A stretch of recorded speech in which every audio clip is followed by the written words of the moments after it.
This opportunity came about.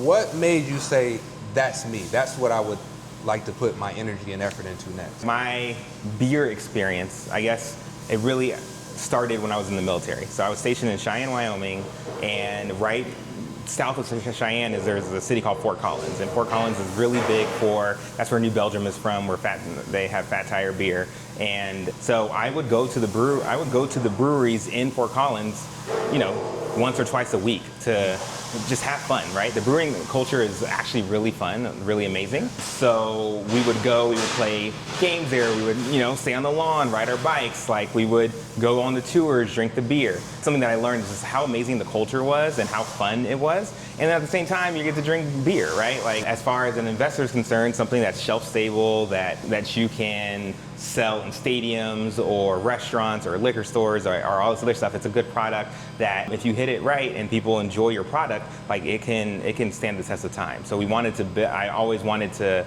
build a brand an alcohol brand. And I also, I found a love for the brewing space and craft breweries in general.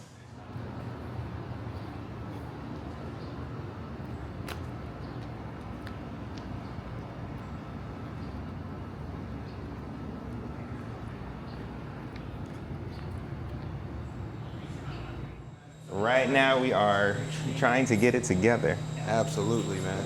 Maybe just start with an introduction as to where we're at, maybe outside in front of the logo. Okay, yeah, because that sign's coming down tomorrow. Oh, it is? Yeah. Hi, my name is Evan Fay. We're here in the beautiful Midtown Detroit, and also here at Roar Brewing Company, and we're here to roar with pride, so come roar with us.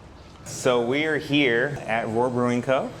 And yeah, this is it. So you can quickly see we got our Roar logo. This is where we keep all of our beer. So this is a cooler, and we have all our kegs behind there where we tap right off the kegs, where we brew the beer back here, we roll it over here so that we can serve it. The word roar comes from, we obviously have the Lions and Tigers here, both animals at Roar and sports teams at Roar. And we also have pistons, the roar of the engine, because the pistons become a double play on the engine for Motor City. And then in hockey and soccer, when we score, the whole crowd roars. So we wanted to have a beer that really kind of embodied that Detroit spirit, to roar with pride and the roar of progress. So you'll see the lion, and then there's a little hidden, it's not super hidden, but you see roar in the main. So we wanted to light that up so people could kind of catch that. Not everybody sees it the first time. Wow, I just noticed it. You just noticed it, exactly. Yeah. Not everybody sees it the first time, but once you see it, you can't unsee it. Love it. But yeah, that's the point of the lion, is having that little roar in the main. And then if you can see, we have all our major sports teams up here up top. That all the big sports teams here in the city of Detroit. Talk to us about what you're prepping for now. So I know you're not open yet, and I know you've taken over a brewery. Yeah. And you're making it your own. So right, 100%. Give me an idea of what this process is and how challenging it has been. Sure. To, I guess, get to the point where you're actually going to have your official opening. July 10th, yes. July 10th. Yeah, July 10th. Yeah, so we did our soft open back in March 23. That was kind of just announcing that I was taking over, I was buying all the assets. There's a ton of assets here and all the brew equipment, liquor license, all that fun stuff. So that was kind of the announcement, and we had 500 people come out just for the soft launch, which we really appreciate. And what was really near and dear to my heart as a Air Force veteran, I had a lot of veterans coming. I had some veterans drive 2+ hours just to show support. So we were really excited about that and doing the soft opening. So now, with that, now we're doing the grand opening. Grand opening, our focus is really to introduce people to the Roar brand. So the Roar, we want this to be a brand that has some legs on it. So we have all of our beers. We have our merchandise. We're going to be doing some distribution stuff, both here locally and hopefully from beyond. So our grand opening is going to focus. We're doing a 3-day grand opening. July 10th is that is our ribbon cutting traditional grand opening. Reed is actually going to be there with us, and they're bringing on the Pistons. And then the second day, we're doing a military appreciation day, where we're just honoring our military, giving out free shirts, and also bring some community partners here together in order to set up so that people can kind of see. And then finally, that's July 11th, July 12th is going to be our Sports Appreciation Day, where actually, if you see up there, the Lions actually gave us a signed football, and they also made us a custom Roar jersey, which we really appreciate, with the number 25 on it that we're getting framed right now. But our Sports Appreciation Day is rep your city, rep your favorite sports team, and we'll be giving away some cool stuff there too. With Roar Brewing Company, one of the reasons why I did this, like I mentioned before, was military. So one of the ways that we want to honor our military members is we want to display your patches. So if you have a patch, come send it to us. We would love to show it off, but one of the fun things, you come in here and you throw it up there and you see if you can get it to stick because it's a Velcro roll. So our goal is to have all the patches. We've already gotten patches sent from us from all over the world, and we're excited to continue to have more patches go up there. So we have been doing a lot of retooling, kind of getting things going. Right now, I got the team over here doing some work. They're actually brewing some raspberry wheat today. Wow. So raspberry wheat, I can talk really quickly about the brewing process, just overarching. So essentially, what we do is we grind up all of our grains, all of our soft product, and then turn it into, basically think of it like oatmeal. We have hot water that goes on it, and then we bring all of that, the liquid, the sugar water, comes into a pipe, goes into this. There's a giant whirlpool that spins it up. That's where we add some flavoring, aromatics. So it's like this, basically this sugar water. It's like liquid breakfast. And we add our, your hops. You had your aromatics and your different flavorings into here. Then you grab it in another tube. And that's what they're working on right now. So they look like they're about to clean this tank and get it completely ready for filling it up with water so that we can transfer the sugar water from this tank into this tank where it has the opportunity to ferment and kind of get ready to become beer. So that fermentation, the alcohol, the yeast eats all of the sugar that's in there and turns it into what we love as beer. Yummy. So and then after that's done, it goes into a conditioning tank where we, get it all bubbly and nice, and then we either transfer it into a keg or into one of our serving tanks over there. Do you want to look in here and see the beer spinning? It's hot. It's hot. Just don't drop your camera in there, or else it's going to be So talk to me about what's happening here.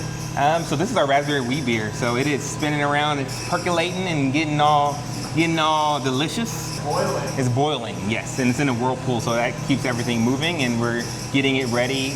Our head brewer over there is keeping track of all the time to make sure that we keep it at the right temperature and right kind of rotation so that it's all done, so before we transfer it into the fermenting tank. So this brewery has the capacity to do how many flavors of beer or versions of beer? So this is a 10 barrel system. So at any given time we can do 10 barrels. As many flavors as we want. But yes, we have unlimited. We can make whatever we want. Yeah. Nice. So the whole point is, it's like chemistry. You can mix and match and add different things, but we can do 10 barrels at one time. So 10 barrels come into here, and then these are 20 barrel tanks. So say if we hypothetically wanted to do 20 barrels, we would do a 2-a-day brew where you would brew 10, fill it up, and then brew another 10, and then fill it, keep adding to it. And these are all 10 barrel tanks. So this is enough for one brew each. So at any given time, 1, 2, 3, 4, 5, we got 50 barrels that we can have conditioning at the same time before kegging it off, which it can get stored in a keg, and that's where you're actually serving out of most of the time. So again, you can just keep going and keep growing if you wanted to. But we have the opportunity to make a ton of beer. Typically, how long does it take to brew a batch of beer? Sure. So it is a variable, right? So if it's an ale versus a lager, lagers take a little bit longer. Ales, everything kind of has its own way of becoming a beer. But traditionally, it would take about 2 to 3 weeks, depending on if you're doing pressure fermentation or not pressure fermentation. So think 2 to 3 weeks from the time right now, they just made some raspberry wheat beer. That's one of our MVP. Our 5 main beers are our franchise players, and then our Honey Oat Stout is our MVP. That's our number one. And then we'll have other beers. But so again, it takes about 2 weeks of fermenting to become beer. From the time that it's here. So in 2 weeks, this beer will be completely ready to go, but we have our head brewer over here, Dave, who's always checking levels, making sure that the fermentation process is happening effectively. What led you to choose the flagship beer to be the Honey Oat Stout? So it's actually multiple reasons. So one, I love stouts. I think I'm a big stout drinker. I feel like people don't drink enough stout, so I really wanted to bring people into, when you're coming into the craft brew world, hey, try this thing that is delicious and it has a ton of flavor to it, and it can be, but it doesn't have to be this super heavy thing that people think it's only for the winter time. Like we're making a 5% light stout. And honey oat is because, I mean, I feel like when you understand what ingredients that go into what you're drinking, it just resonates with people. So like my grandmother used to make an amazing like honey oat milk cookie like that is just delicious and remind me of home. It has that nostalgia. That honey oat is just something that I feel like can kind of transcend cultures, time, like, and it adds a little bit of sweetness to it, which I'm gonna let you, we have some honey oat stout for you to try. That's what I'm talking about. Yeah, and then we also have the oat brings the creaminess and the honey does the sweetness, and then it's, all good to go. Our goal is to source a lot of our malts, a lot of everything from Michigan. So that is, as we're creating this, we want to be resilient because there's a lot of things happening in the market. We also are Michigan proud, Michigan strong. So Great Lakes Malting is one of the companies that we use. They're not too far from us, and then they provide all of our good stuff. We do source from the Midwest, but our goal, once we're able to, some like Great Lakes Maltings is a growing company. So like once we're able to source more in Michigan, we will. And then but there's still some varieties that we'll get from Germany or from other places that just give beer that like quintessential taste that we're trying to capture. One of the things when doing this brewery, I wanted to talk with my brewer and make more efficiency. They used to store grain up there, but it wasn't the most efficient. They had to use a forklift, everything else. So we're going to actually be adding storage outside so that we can store all of our grains in a shipping container right outside the door, and that's sealed and pest proof and all that fun stuff. But with that, it opened up an opportunity to create a little office space for our staff. So up here, it's going to be where we store our merchandise. There'll be a desk up there. There'll be places for the brewer to keep all his recipes, all his formulas, all that fun stuff. And then, so we had this staircase built. We were going to do a spiral staircase, but I was like, let's over-engineer it and make sure that it's solid. So this bad boy is solid as a rock. So yeah, you can walk up there and then get some work done.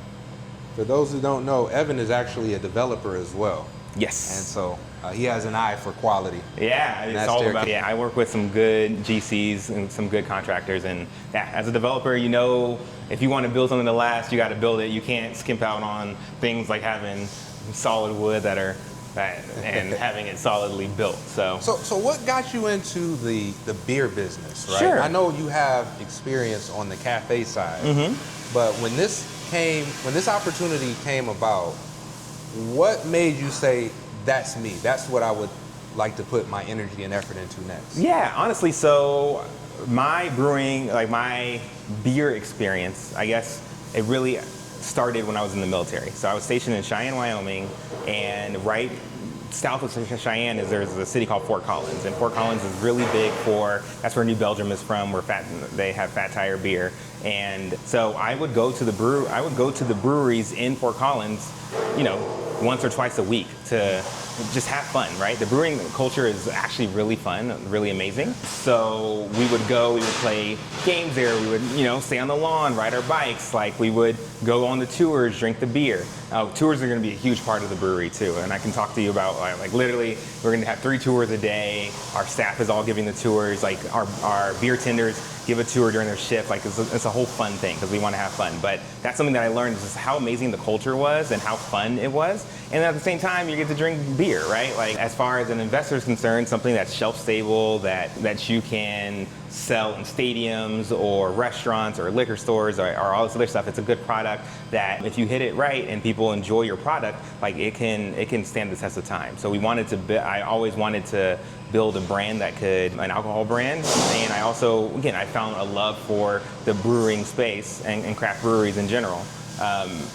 Starting there. Then I moved to Alaska, and when I was stationed in Alaska, same thing. There was a huge brewing, like when it's cold and dark, you go to the brewery and there'd be like, we would do quiz nights and games night. It was like a watering hole especially for military guys coming and hanging out.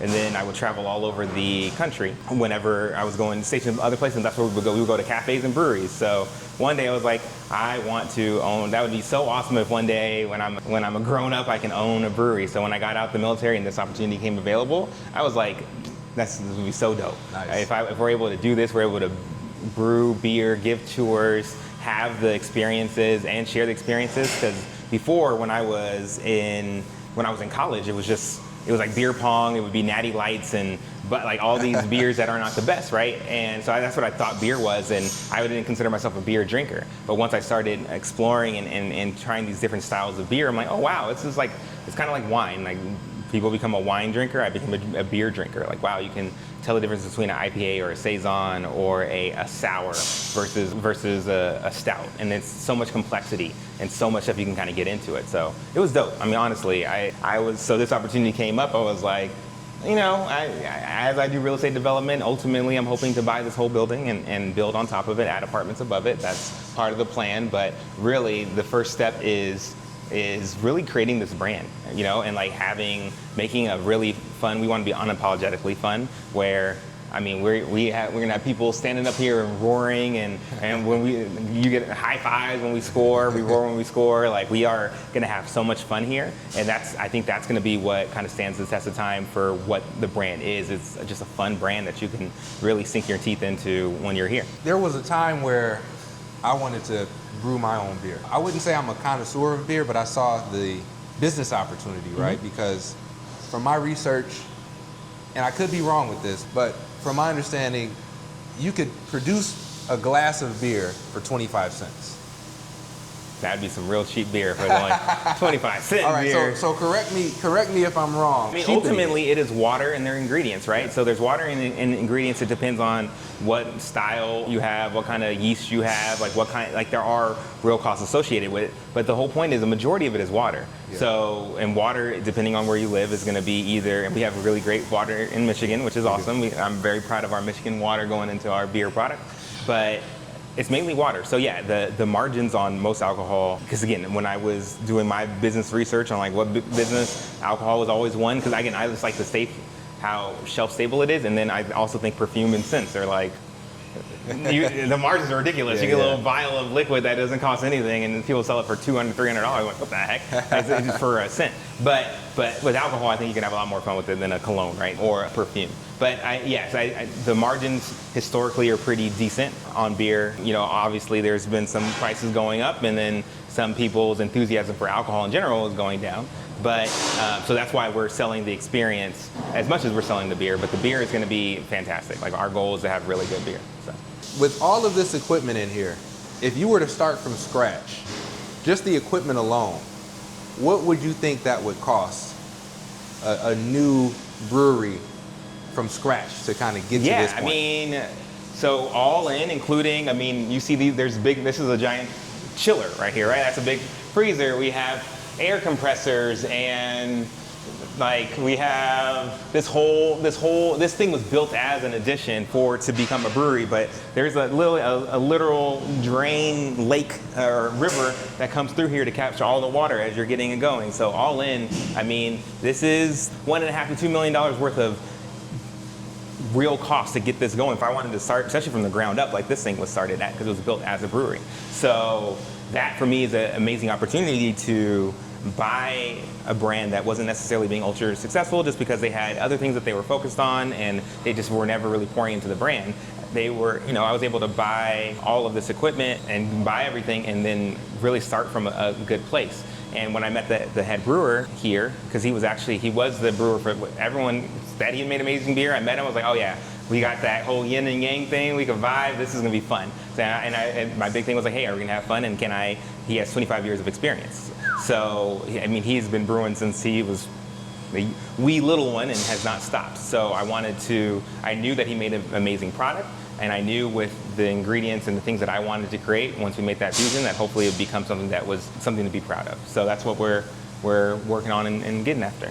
Back to the point of me buying a ton of books trying to figure out how to brew my own beer. Mm-hmm. That probably wouldn't have worked for me, I'm going to assume. I mean, people homebrew all the time, so it depends on how diligent not on you are. This level. Oh no, this is a brewery. Like this is production level. Like we're making a product to sell to the consumer, right? So home brewing, you can kind of like, ooh, that was a bad batch, and you're only going to lose a couple gallons of beer, right? Versus us, if we lose 10 barrels, that is thousands and thousands of dollars. It's liquid gold, and that's what my brewer calls it. Like, this is liquid gold. I'm like, yep, we got to make sure we keep up with it. It is one of the things that like I also looked at doing, making meads and making beers at home, and it's something I was always interested in. But I knew part of the fun for me was the actual culture that went around it. So like this was a really cool opportunity to be able to have both. Like and I was the assistant brewer for like a month and a half, and I was out here helping them, and I was the worst assistant brewer ever because I kept getting phone calls or had a business thing or something was happening with a property or whatever. But now we have an amazing, brewer, assistant brewer. We have a brewing intern that's graduating, getting his MBA from Wayne State that he's working with us right now on a 3-month internship. So like we're really getting a good staff together to be able to really bring the vision all the way through to completion. And then, it's exciting to be able to employ people and create things. Like it's really fun to, go through a list, like what are we trying to capture with this beer? What are we trying to do with that beer? So yeah. All right, so here is a raspberry wheat. That's gonna be more summery, have a little bit of a,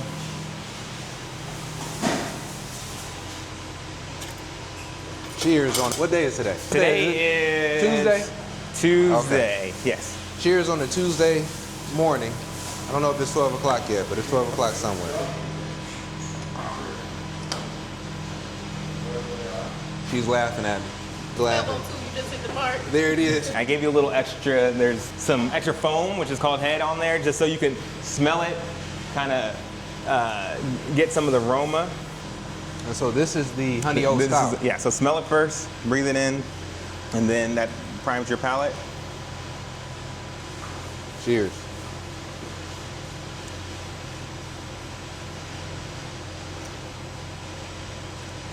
That's a good beer. Cheers.